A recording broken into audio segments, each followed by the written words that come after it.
Hi, welcome to another edition of Ask the Pastor, where you send in the questions and Pastor Appleton and I try to answer them.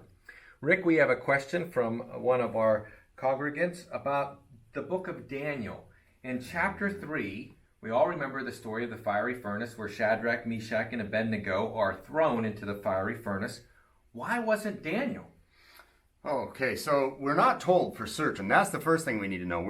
We see in chapter 3, Daniel is not mentioned in that incident. However, if we go back just a little bit towards the end of chapter 2, we are told that Daniel's friends were made governors or rulers in the province of Babylon, but Daniel, it says, sat in the gate of the king. In other words, Daniel was promoted to the courts of the king. So immediately we see that Daniel and his friends have different jobs. Very likely, Daniel's job kept him close to the palace.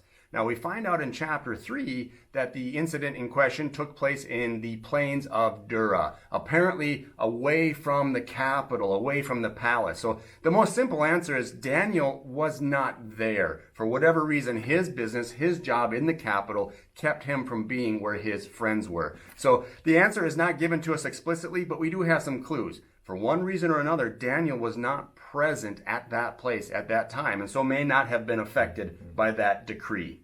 You know, that's really, I think, the root of the answer.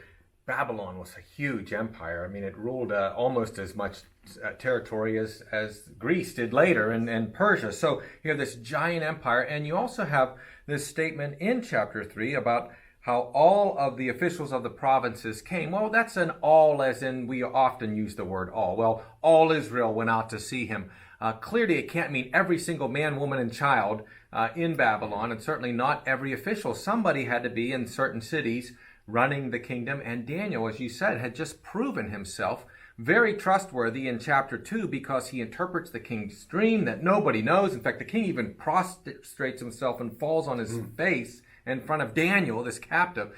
So Daniel's above question at this point. He doesn't need Daniel to come and make this pledge before this statue. He knows Daniel's loyalty, and who better to run the affairs back in Babylon while he's out in Dura trying to get all these other officials and province leaders to swear field to him. So as you said, Rick, we don't know for certain, but there's a lot of good reasons why Daniel would not have been there. And we know if he had been there, he would not have bowed down. He would have been thrown into the furnace as well. And so that's our answer for your question today. Please, if you have any questions, send them in to us. We'd love to try to answer them next time.